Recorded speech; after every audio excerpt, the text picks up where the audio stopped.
కార్తీక పురాణం 16వ అధ్యాయం స్తంభదీప ప్రశంస మరియు ఒక బ్రాహ్మణుడి కథ గురించి వివరిస్తుంది. స్తంభదీప ప్రశంస.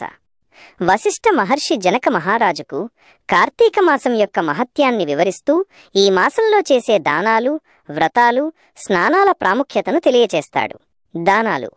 శక్తి ఉన్నప్పటికీ కార్తీక మాసంలో దానం చేయనివారు రౌరవాది నరక బాధలను అనుభవిస్తారని, ఈ నెల రోజులు తాంబూల దానం చేసినవారు చక్రవర్తులుగా జన్మిస్తారని చెబుతాడు. దీపారాధన. నెల రోజుల పాటు తులసి కోట వద్ద లేదా భగవంతుని సన్నిధిలో దీపారాధన చేసిన వారికి సమస్త పాపాలు నశించి వైకుంఠ ప్రాప్తి కలుగుతుంది. కార్తీక పౌర్ణమి. కార్తీక శుద్ధ పౌర్ణమి రోజున నదీ స్నానం చేసి దీప నైవేద్యాలతో దక్షిణ, తాంబూలాలు, నారికేల ఫలాలు దానం చేసిన వారికి సంతానం లేకపోతే పుత్ర సంతానం కలుగుతుందని, సంతానం ఉన్నవారికి వారి బిడ్డలు చిరంజీవులై ఉంటారని చెబుతాడు. స్తంభదీపం మహిమ. ఈ అధ్యాయంలో స్తంభదీపం, ఆకాశదీపం యొక్క గొప్ప మహిమను వివరించడానికి ఒక కథను చెప్పడం జరిగింది. దీపస్తంభం. బ్రాహ్మణుడు.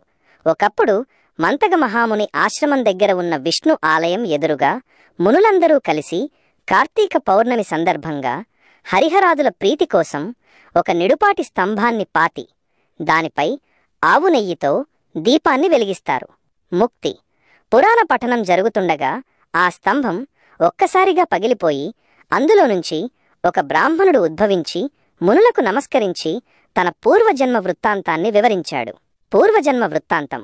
పూర్వజన్మలో ఆ బ్రాహ్మణుడు వేదాలు, శాస్త్రాలు చదవకుండా అపారమైన ఐశ్వర్యం వలన అహంకారంతో దుష్టబుద్ధితో ప్రవర్తించాడని, పండితులు, పుణ్యాత్ములను కించపరిచాడని, ఎవరికీ దానధర్మాలు చేయలేదని తన పాపాలను ఒప్పుకున్నాడు. శాప విమోచనం. తన పాపాల కారణంగా తాను కట్టెస్తంభంగా జన్మించినట్లు. అయితే మునులు కార్తీక పౌర్ణమి నాడు ఆ స్తంభంపై దీపారాధన చేయటం వల్ల తనకు శాప విమోచనం కలిగి మోక్షం లభించిందని చెప్పి మునులను వేడుకున్నాడు.